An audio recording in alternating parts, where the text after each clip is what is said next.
కేంద్రీయ విశ్వవిద్యాలయం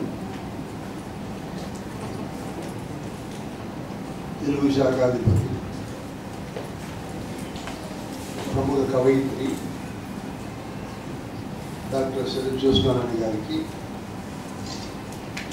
వారి ముత్తాత గారి గురించి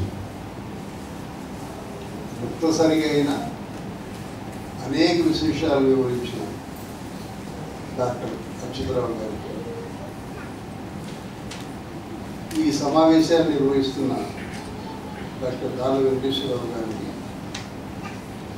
డాక్టర్ విజయకుమార్ గారికి నాకు ఇక్కడ ఆత్మీయులైన విద్వత్ కవులు కొంతమంది ఉన్నారు. డాక్టర్ బేతోలు బ్రహ్మన్ గారు, డాక్టర్ రామకృష్ణ గారు, డాక్టర్ పి రాములు గారు, డాక్టర్ భుజంగరెడ్డి గారు, డాక్టర్ పవన్ కుమార్ గారు, ఈ సమావేశానికి అధ్యక్షం వహించబోయే డాక్టర్ ఆచార్య మసలం చెన్నప్ప గారికి అందరికీ నమస్కారం. విద్యార్థులందరికీ శుభాభినందన. ఇంచుమించు వారి జీవిత రేఖలను తెలిసిపోయిన వక్తల పుస్తకించిన తర్వాత మనం ఒకసారి ఎవరి దాసు శ్రీరాములు గారు అనుకుంటే, నేను ఎంఏ చదివేటప్పుడు నారాయణ రెడ్డి గారి థీసిస్లో ఒక పద్యాన్ని కూడా చూశాను. నాకు బాగా గుర్తుంది పద్యం. అప్పుడు ఆ పద్యాన్ని నేను కంఠస్థం చేశాను. దాసు శ్రీరాములు గారు 5 నెలల్లో 18,000 పరిమాణం కలిగినటువంటి దేవీ భాగవతాన్ని రచించి 6వ నెలలో అచ్చయించారు. 5 నెలల్లో 18,000 పద్యాలు రాసి 6వ నెలలో అచ్చయించారు. తెలుగులో బహుశా అచ్చయిన మొట్టమొదటి దేవీ భాగవతం వారిదే కాదు. ఆ పద్యం ఏమిటంటే చాలా చమత్కారంగా ఉంటుంది. తెలుగు నాడుని ఒక మంచి రసవంతమైన కావ్యం రాశారు. ఇందులో ఉన్న పద్యం అప్పటి సామాజిక పరిస్థితి, తెలుగు గురించి ప్రజలు ఏమనుకుంటున్నారు, ఏమి చర్చించుకుంటున్నారు అనే దాని మీద ఆ విషయం ప్రధానంగా ఉన్న పద్యం. ముది కరణాల్ రాముగుడి మోసల, ముదికరణాలు రాముగుడి మోసల ఏదో చర్చలు చేస్తూ, ముదికరణాలు రాముగుడి మోసల వచ్చేసింది. భారతాలు చదువుచు లోకవార్తల ప్రశంసలను, మన తెలుగు భాష చాలా మంచిది, మన పిల్లలు వసించడు ఇంగిలి పీసు పుష్పక్షు అన్నాడు. అంటే పెదవులు దాటదు ఎంతటి ఎఫ్ఏయు బిఏయు విభజించిన అన్నాడు. ఎంతటి ఎఫ్ఏయు బిఏయు ఎంఏయు విభజించిన పెదవుల దాటదు ఆ ఇంగ్లీష్ భాష పుస్ అన్నాడు పదవి. అంటే నాకు ఆ గుర్తుంది పద్యం. నారాయణ రెడ్డి గారు తీసుకుని కోట్ చేశారు. ఇప్పుడు ఆయన నాకు తెలిసి, నేను ఆంధ్ర చైతన్యం అసలు మనము ఈ సదస్సు అంటే నాకు పుస్తకం గుర్తొస్తుంది. దాసు శ్రీరాములు గారి గురించి మధురాపంతుల సత్యనారాయణ శాస్త్రి గారు ఆంధ్ర చైతన్యం చాలా బాగా రాశారు. ఆయన 5-6 పేజీల పుటలు పరిమాణం రాసి ఉండొచ్చు కానీ చాలా అద్భుతంగా రాశారు. ఒక్కో కవి జీవనాడు ఏమిటి చెప్పారు. అందులో ఆయన 29 పుస్తకాలు సృష్టించారు. ఇప్పుడు దాని 33, 34 అంటున్నారు. కాబట్టి పరిశోధించవలసిన అంశం ఉంది. అయితే ఆయన బహుశా 62 సంవత్సరాలు జీవించినట్టుగా ఉన్నాడు. 62 సంవత్సరాలు జీవించినట్టుగా ఉంది. కష్టపడి సంస్కృతం నేర్చుకున్నాడు. ఇష్టపడి అవధానాలు కూడా చేశాడు. ఒక అవధానం 2 అవధానాలు చేశారు. పారిపోయి, అది కూడా రోజు మీద పారిపోయి మాడభూషణ వారి దగ్గరికి వెళ్ళి ఏదో నేర్చుకుని అవధానం కూడా అవధానం చేసుకుంటాం. కానీ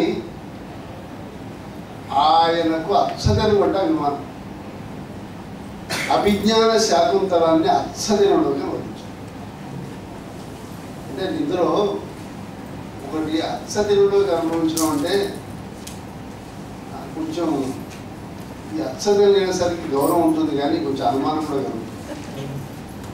సంస్కృతం ఒక్కొక్కసారి అర్థమవుతుంది, కానీ అచ్చదనంగా అర్థమయ్యే అవకాశం లేదు. మీరు లీలాసుందరి పరిణయం చదివినా, ఏఆర్ చరిత్ర చదివినా ఆ ఇబ్బంది మనకు అనిపిస్తుంది. కాబట్టి అచ్చదనంలోకి ప్రయత్నం చేసిన విషయమే.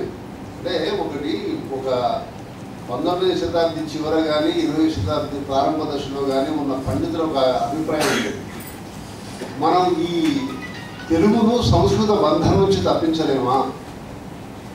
సంస్కృతం వాడుతున్నాం, మనం ఏం రాస్తున్నాం అంతా సంస్కృతమే, తెలుగు లేదే, కాబట్టి తెలుగు పదాలు ఎక్కువ వాడాలనే ఒక తపన వలన ఉండేది.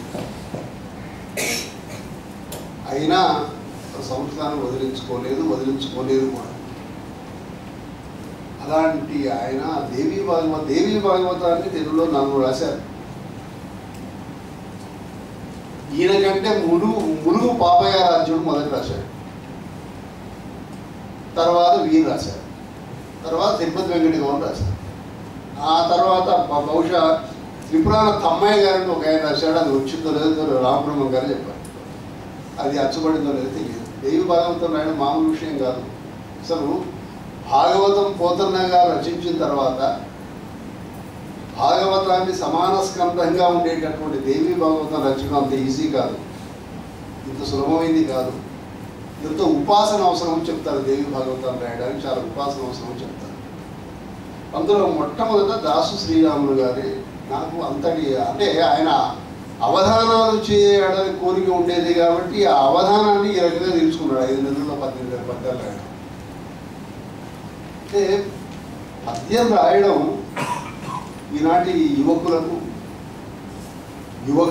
ఒక అపోహ ఉంది. పద్యాన్ని రాయడం చాలా కష్టం ఉంది. పద్యం రాయడం కష్టమేం కాదు. అసలు సంస్కృతంలో శ్లోకం రాయడం సులభం, వచనం రాయడం చాలా కష్టం. తెలుగులో కూడా మీరు కాస్త పద్యం చెప్తే మాకు రేపు పొద్దున మీలో చాలామంది పరిశోధక విద్వాంసులు కానీ విద్యార్థులు కానీ రేపు పొద్దున వెళ్ళి యూనివర్సిటీస్లో ఇక్కడ పాఠాలు చెప్పాలి. మనం అంతా మన బలం ఏమిటి? పద్యం. ఇంకో బలం ఏమిటి? పద్యం అక్కర్లేదు. శ్రీశ్రీ గారి మహాప్రస్థానం నుంచి కానీ అమృత పురుషుల రాత్రి నుంచి కానీ ఇప్పుడు కిందసారి పాట నుంచి కానీ మీరు అపూర్వంగా కోట్ చేశారా? అసలు వాళ్ళు మెస్పరైజ్ అయిపోతారు.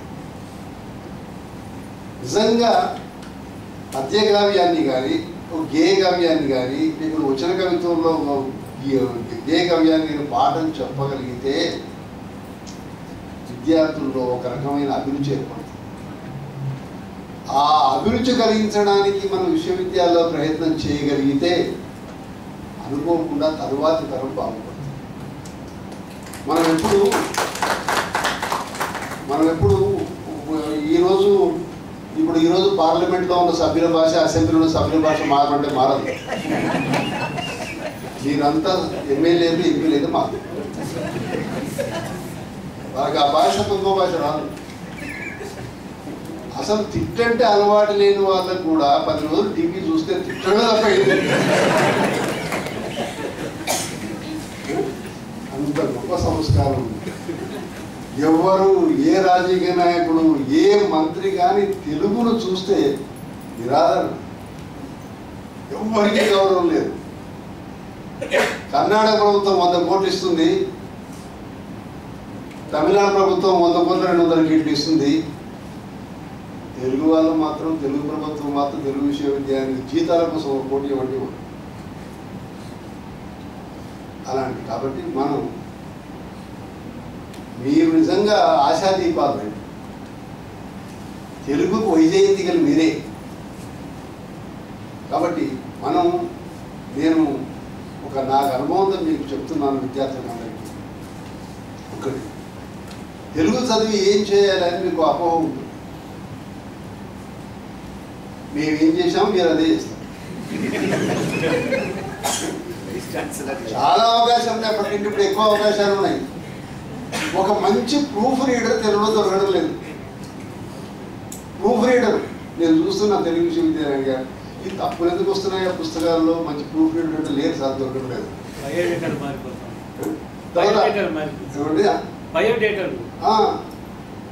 ఇప్పుడు మనం వాతావరణం పవిత్రం కావాలనుకుంటాం, నీరు స్వచ్ఛంగా ఉండాలనుకుంటాం.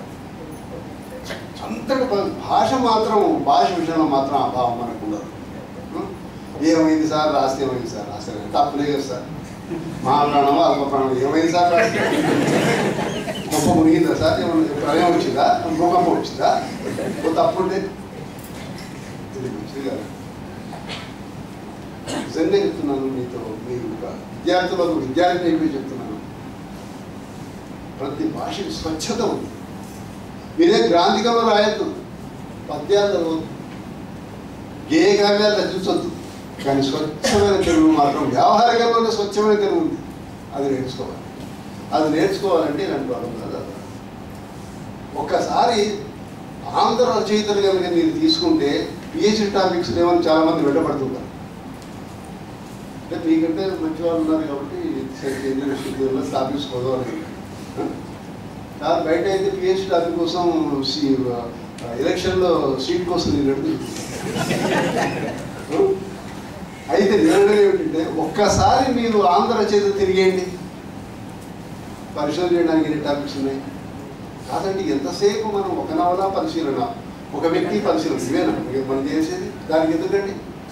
దానికి ఎంఏ చదివి మీరు కష్టపడి డే అండ్ నైట్ నిద్ర లేక అవస్థపడి హాస్టల్లో ఏ కూడో ఓ కూడు తిని ఇంత శ్రమపడడం దేనికోసం? ఒక నవల పరిశీలన, ఒక వ్యక్తి ఒక పరిశీలన. నాకు పిహెచ్డి టాపిక్స్ అంటే మేము కూడా పాపాల భైరవులమే. మాకు ఒక మంచి పిహెచ్డి టాపిక్ బాగాలేదు, ఇది మేము పిహెచ్డి అనే ధైర్యం మాకు లేదు. ధైర్యం లేదు, అవకాశం కూడా లేదు. అయినా మాట ఏమిటంటే ఒక పిహెచ్డి చేస్తే ఒక దాస శ్రీరాములు గారి దేవి భాగవతం మీద ఇంతవరకు ఎవరు పిహెచ్డి చేయలేదు. తిరుపతి వెంకటేశ్వర దేవి భాగవతం మీద చేశారు. 18,000 పద్యాల కావ్యాన్ని ఒక పరిస్థితి వచ్చేస్తే ఏమైంది? ఒక వ్యక్తి ఒక ఛందస్సు ఎట్లా వినియోగించుకుంటున్నాడు, ఆయన తెలుగును ఎట్లా వాడాడు, ఇదంతా చేస్తే ఒక పిహెచ్డి అనేది వస్తువు నిమిత్తమే, మీ ప్రతిభనే ప్రధానం. ఎవరికైనా పిహెచ్డి వస్తువు గొప్పది కాదు, మీ ప్రతిభ గొప్పది. బంగారం అందరి చేతిలో ఉంటుంది, ఆభరణంగా చేసేవారి చేతిలో కళ ఉంది. అట్లా నాకు తెలిసి కూడా ఇప్పుడు నేను చెప్పడానికి సమయం కాదు కానీ అధిక ప్రసంగం ఉంటుంది, కానీ నాకు తెలిసి ఎవరి మీదైతే పిహెచ్డి చేయకూడదో వాళ్ళ మీద పిహెచ్డి చేసి వాళ్ళ గొప్పతనాన్ని పైకెత్తిన వాళ్ళు చాలామంది. అంటే ఏమిటి? అది వ్యక్తి యొక్క, మీ పరిశోధకుల యొక్క గొప్పతనం కానీ వస్తువుల గొప్పతనం కాదు. కాబట్టి అలాంటి సందర్భంలో మీలాంటి మేధావులు, మీలాంటి పరిశోధన విద్యార్థులు, మీరు అభిరుచి ఉన్నటువంటి మీ విద్యార్థులందరూ కొద్దిగా ప్రాచీన సాహిత్యం వైపు కూడా దృష్టి సారించి అందులో ఉన్న మంచివి మాత్రమే, మిమ్మల్ని ఏమి ప్రాచీనమైన టాపిక్స్ తీసుకోవాలని చెప్పడం లేదు. మంచి టాపిక్స్ ఏదైనా తీసుకోండి. ఆధునికుల్లో కూడా చాలా ప్రతిభావంతులు ఉన్నారు. వచన కవితలు రాసేవాళ్ళు ప్రతిభావంతులు ఉన్నారు, నవలు రాసేవాళ్ళు ప్రతిభావంతులు ఉన్నారు, కథలు రాసేవాళ్ళు, నవలు రాసే అంతర్జాతీయ స్థాయికి చెందినంత ప్రతిభావంతులు ఉన్నారు మన తెలుగులో. వాళ్ళు కర్మధారమే తెలుగుదేశంలో ఉంటారు. వాళ్ళే ఇదే కథలు ఇదే నవలు ఇంగ్లీష్లో రాసి ఉంటే వాళ్ళకి నోబెల్ ప్రైజ్ ఎప్పుడో వచ్చింది. కాబట్టి అలాంటి దుస్థితి రాకుండా మనం కూడా నిజంగా మీరంతా భవిష్యత్తులో ఒక దాస శ్రీరాములు గారి గురించే కాదు, తక్కిన ఎన్నో అంశాలు ఉన్నాయి, వాటి మీద పరిశోధన చేస్తే జాతికి మేలు జరుగుతుంది. మనం వైస్ ఛాన్సలర్గా నేను తీసుకుంటున్న జీతం అయినా, విద్యార్థిగా మీరు తీసుకున్న స్కాలర్షిప్ అయినా ప్రజల సొమ్మే. కాబట్టి ఆ ప్రజలు మనం నిలబెట్టి మీ పరిశోధన వల్ల సమాజానికి ఏం ఒరిగింది అని అడిగితే సమాధానం చెప్పగల స్థితిలో మనం లేకపోతే నిజంగా మనం ద్రోహం చేసేవాళ్ళం.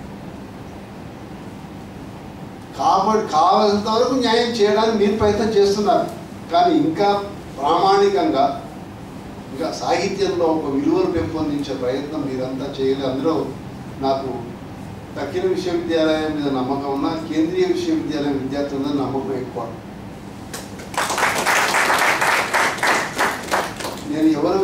కాబట్టి వాడు అంటున్నాను. కాబట్టి నాకు ఈరోజు ఆయన రాసు శ్రీనివాసన్ గారి పేరు మీదుగా, ఆయన గురించి నాకేం ఎక్కువ తెలియదు కానీ పేరు మీదుగా నన్ను ఈ సభకు ఆహ్వానించి నా చేత 4 అవాకులు చవాకులు చెప్పించిన మా శివన్ చూసినారాయణ గారికి ధన్యవాదాలు చెప్తున్నాను.